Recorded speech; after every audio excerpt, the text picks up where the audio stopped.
Hey y'all, what up, man? It's your boy Hostile Takeover, back with a Charger conversation. Same dude, same Charger, same one I was in 2 years ago doing this. No trade-ins, no nothing, man. Just me and my regular everyday driver. I wanted to do this one to clarify a stance that I have on the manosphere, red pill, all that good shit, and why I won't attach those labels to myself. One reason I won't do it is because a lot of content creators, especially, but even more so the viewers, get caught up in labels and names, alpha, beta, sigma. For years, everybody wanted to be the alpha. Then sigma came out, and I didn't even know that this shit existed. I just knew I wasn't an alpha or a beta. And now everybody wants to be a sigma because it's cooler and all this other stupid shit. I'm gonna tell you right now, the drawbacks to being a sigma are a motherfucker. Alphas were too loud for me. I talk a lot of shit. I really do. Even in my private life and personal conversations, I talk a lot of shit. But I never felt the need to be the alpha, because the alpha has to give a fuck what people think. And I was never of that mentality to care what anybody thought of me. I was doing uncool shit before it became cool. I was a walking dichotomy of extremes, shit like that. I didn't give a fuck about being popular, which made me popular somewhat anyway. I wasn't like the most popular motherfucker, but people knew me, people knew who I was. People gravitated towards me a little bit. But I didn't want to be that guy that had to worry about his rep, this, that, and the third. If I did it, I did it, fuck you. I did it because I wanted to, fuck you. Things like that. So I don't know what those sides of it are. I was a sigma before it became a label. I was the lone wolf. I was that guy who did whatever he wanted to and didn't care what people thought.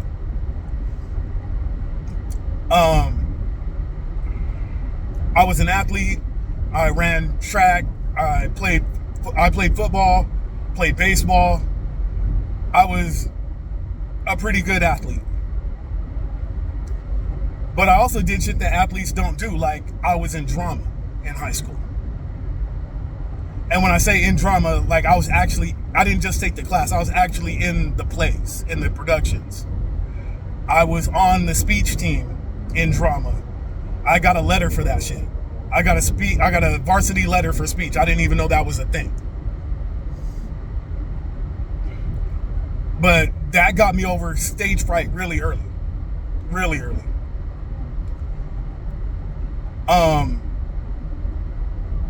In church, you know, all the cool kids joined the choir. I joined the usher board. You know what I mean? Matter of fact, I was president of the usher board for a year. I was vice president for 2 years. Then I joined the choir, where I was, you know, I couldn't even really sing that well. I just didn't give a fuck. I just wanted to do it. But at the same time, I played football with an aggression and reckless abandon that only a few people can understand. And And I played it because I liked it. I liked the contact. I got to get my aggressions out for the whole year in about 3 months.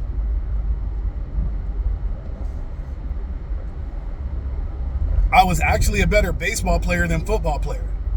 But I don't know how I would have dealt with the aggressive side of me without football, which ultimately ended me playing baseball because I hurt my throwing shoulder. But I don't regret that either. But there's drawbacks to it that a lot of people don't understand. Loners don't work well on teams. And I knew that. I knew I didn't work well on teams. So it took a long time for me to build a circle of people that I could deal with on a regular, long-term basis. And it also made me very wary of people and their intentions when it came to dealing with me. I still won't call somebody a friend unless I've known them for 5 years, minimum.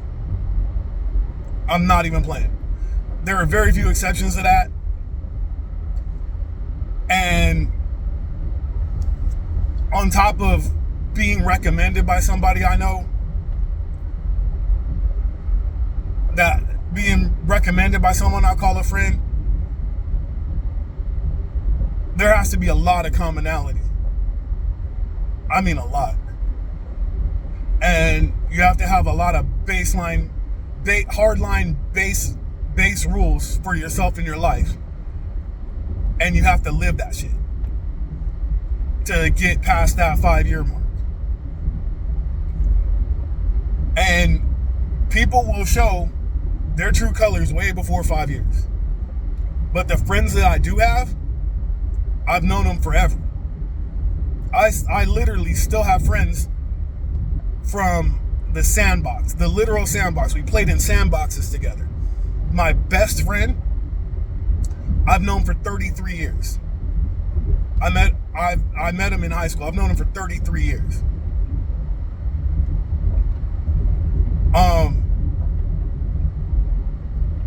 And it's hard to keep relationships up that long.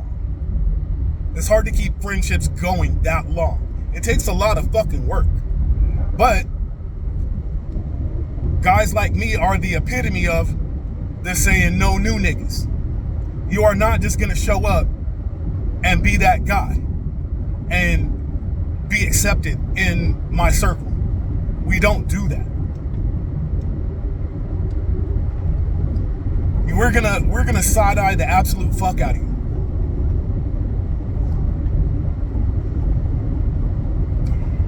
The other thing is, one of the other drawbacks is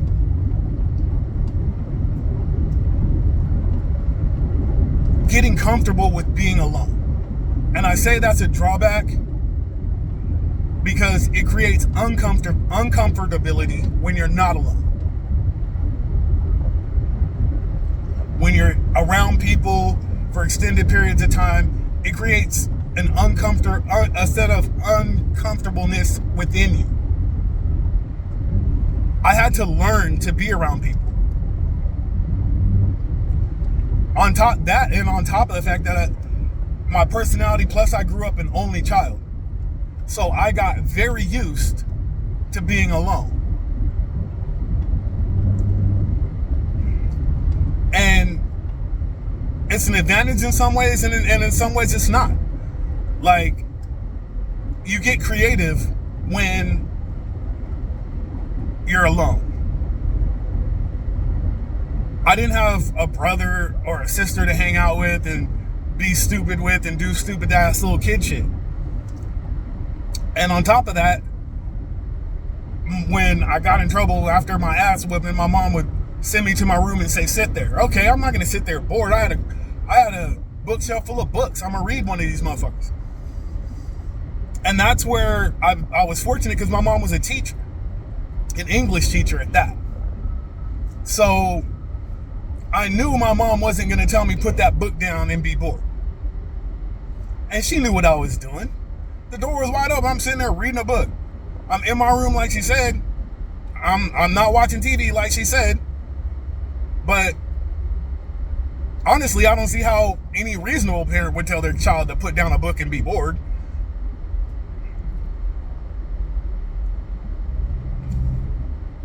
And so, like, the sheer, if that's really your personality type, it comes with trust issues, it comes with loneliness, it comes with sometimes, and especially in my case, revolving bouts of depression. It's not all it's cracked up to be.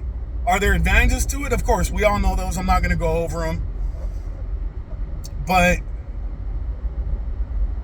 that's also not something that you can fake. And if you can only do it for so long before people see through that shit.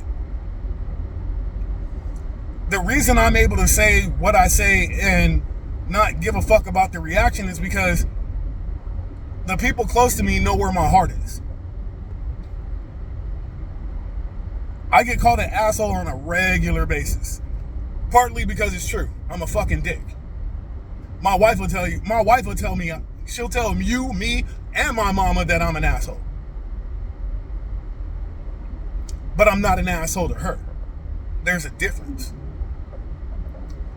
So the point that I'm trying to make is, don't try to become some personality type that you're not.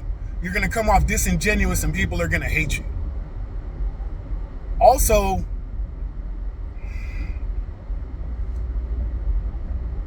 you're not being true to yourself, and that's the biggest reason not to do it. You're not being true to who you really are. Anybody that really knows me will tell you that the things I say are what I actually think, what I actually believe, how I actually live. And you'll see that as we go forward. But when you're faking it, you're gonna get exposed. It happens to these so-called red pill manosphere content creators every fucking day, it seems like. It really does. There's always some controversy with some content creator who is telling men how to be men, and they're not living the shit that they're telling their viewers. I realize I got like 2 fucking viewers, so what? I'm gonna still put this shit out. Maybe it'll catch on, maybe it won't. I don't give a fuck. But the ultimate message is, do you. Be who the fuck you are and be the best version of that. You can't be somebody else. You can't do what they do because you're not them.